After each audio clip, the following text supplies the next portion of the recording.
தமிழ் நெஞ்சங்கள் அனைவருக்கும் அன்பான வணக்கம். எல்லாரும் எப்படி இருக்கீங்க?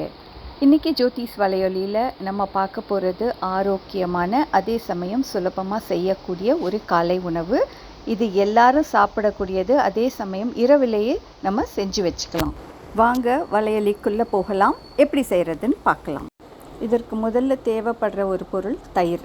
நீங்கள் வீட்டில் செய்கிற தயிரை நீங்கள் எடுத்துக்கலாம், அதுவே ஆரோக்கியமானது தான். நான் இன்றைக்கி க்ரீக் யோகர்ட் எடுத்திருக்கேன்.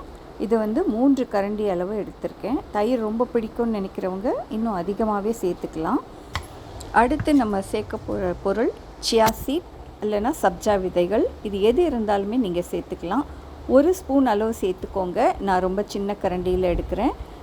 இந்த சியா சீடோட நன்மைகள் நிறைய சொல்லிகிட்டே போகலாம். ஆனால் ஒன்று ஞாபகத்தில் வச்சுக்க வேண்டியது, இந்த சியா சீட் சாப்பிடும்போது நிறைய தண்ணீர் குடிக்கணும். ஏன்னா அது உடம்புல இருக்க தண்ணீர் எல்லாத்தையுமே உறிஞ்சக்கூடிய தன்மை இருக்குது. இதில் அடுத்து சேர்க்க போகிறது பட்டை பொடி தான்.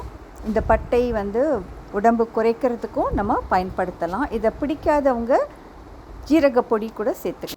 அடுத்து நம்ம சேர்க்க போகிறது பால். ஏன்னா நம்ம தயிர் அதிகமாக சேர்த்துருக்கிறதுனால புளிப்புத்தன்மை அதிகமாக இருக்கும். அதை சமன்படுத்துறதுக்காக தான் பால் சேர்க்குறோம். நீங்கள் காய்ச்சி ஆற வச்ச பாலை சேர்த்துக்கலாம். எவ்வளோ திக்காக வேணுமோ அந்த அளவுக்கு நீங்கள் கலந்து வச்சுக்கலாம். இனிப்பு சுவைக்காக கொஞ்சமாக டேட் சிரப் சேர்க்குறேன். இது வேணும்னா நீங்கள் தவிர்த்துடலாம். நம்மளுடைய ஆரோக்கியமான காலை உணவு தயாராகிடுச்சு. இது ஒரு நாளைக்கு தேவையான அளவு, அதாவது காலை உணவுக்கு தேவையான அளவு மட்டும் தயார் செய்து வச்சுக்கோங்க. இப்படி ஐஸ் பெட்டியில் வச்சுட்டு மறுநாள் காலையில் நீங்கள் இதை பயன்படுத்தலாம். காலை உணவை தவிர்ப்பவர்கள் மற்றும் குறிப்பாக இந்த மாணவர்கள், இவங்களுக்கேற்ற ஒரு ஆரோக்கியமான காலை உணவை உங்களோட பகிர்ந்துட்டதில் எனக்கு ரொம்ப மகிழ்ச்சி. இந்த காணொளி பிடிச்சிருந்தா தொடருங்க. இந்த காணொளியை பார்த்ததற்கு மிக்க நன்றி. வணக்கம்.